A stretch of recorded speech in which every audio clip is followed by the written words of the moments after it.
0 ping and 360 FPS, it's definitely super hard to drop 20 plus kill games every tourney. But today, I'm going to be breaking down some gameplay from some of the best players from every region, so you can learn how to fight and W key like a pro.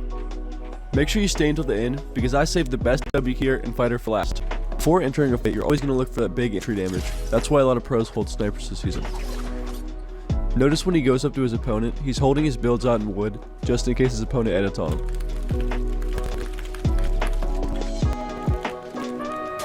When Polar entered his fight, he made the swinging his pickaxe twice on his opponent's wall, which led to his opponent wide editing.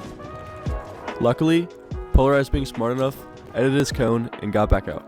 By now, in Chapter 5, if you are a player who's trying to go pro, you should understand how to effectively use piece control to end fights quickly. But if you still aren't familiar, let me explain how Polarized was able to finish his fight quickly with some simple yet efficient piece control. After unsuccessfully trying to catch his opponent in the water, Polarized sees that this player is on a stair without anything above his head. So what he does is edit his wall, places a cone over his head, and then try to shoot at his stair and get a cone in his box. From there, he's able to sit back, edit his wall, and quickly eliminate his opponent. Something a lot of people may miss is this habit Polarized has while pressuring his opponent's stair when he plans to place a cone in their box. As you can see slowed down, Polarized has built the habit to claim his opponent's sidewalls so they can't edit out after he gets a cone in their box. It's a lot of super simple and easy things that can make you end fights quicker, but these are some things you just gotta have in the back of your mind while fighting. Upon entering this fight, you can see Polarized only swings his pickaxe once, making sure his opponent can't get any return damage. After he claims the wall, he sets up a really nice right hand peek. When his opponent was running away, Polarized made sure to stay on height the whole time and keep pressuring from above. After seeing there was a third party, Polarized blocked off all other angles, made sure it was safe, and then kept W keying the same guy. The main takeaway from this right here is when Polarized went to reload his gun, he made sure he built all around him so he couldn't get third party.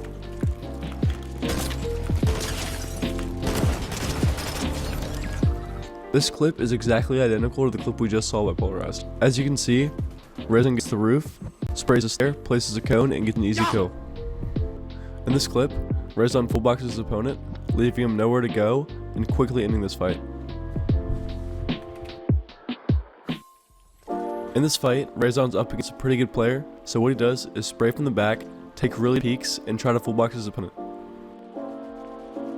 He's always playing smart in these situations by reloading his gun often, always applying pressure, but not being open with it. So not making any wide edits or any dumb edits that can result in him being hit for 100 and having the fight back up on him. After making a really nice side jump, hitting the player for 100, and forcing the player to make a dumb move, he's able to pick up the kill.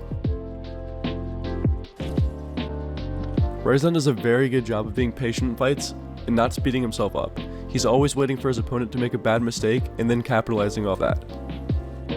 He does a great job of expanding out and making more space and then engaging in a fight. Another thing really good about Rezon's gameplay is his crosshair placement. A lot of his edits after you see, he's able to end up on the opponent's head, dealing a lot of damage and being able to finish the fight super quick.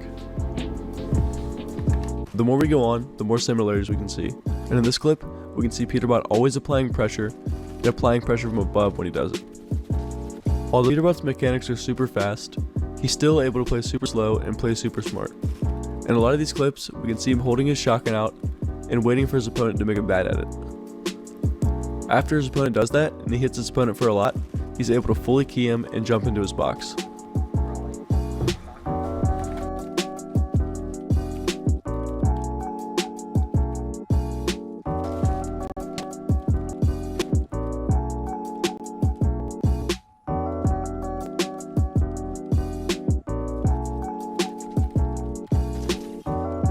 Peterbot forces enemy into a really weird position by applying pressure from all different angles.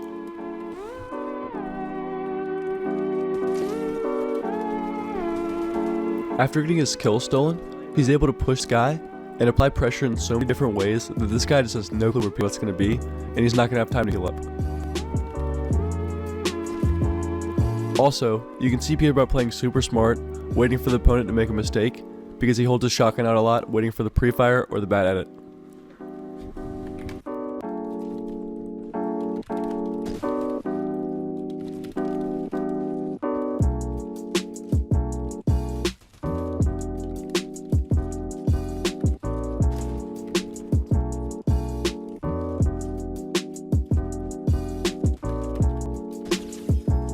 And the last thing I want to talk about is pre-piecing.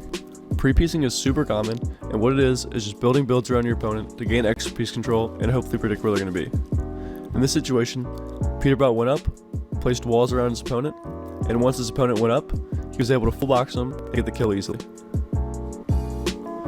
Pre-piecing is super helpful because it's always good to have a lot of builds of yours around your opponents. Playing fast, playing slow, knowing when to key, knowing not to key, these are all things you're going to learn from a lot of experience, but hopefully this video can set you off on the right path. After seeing all this, I hope you can apply what I taught in this video and take it out into the real games and get better every day. Seriously, good luck to everyone on the journey to pro, and if you want to stay on for mine, stay tuned, subscribe, and like this video if you enjoyed.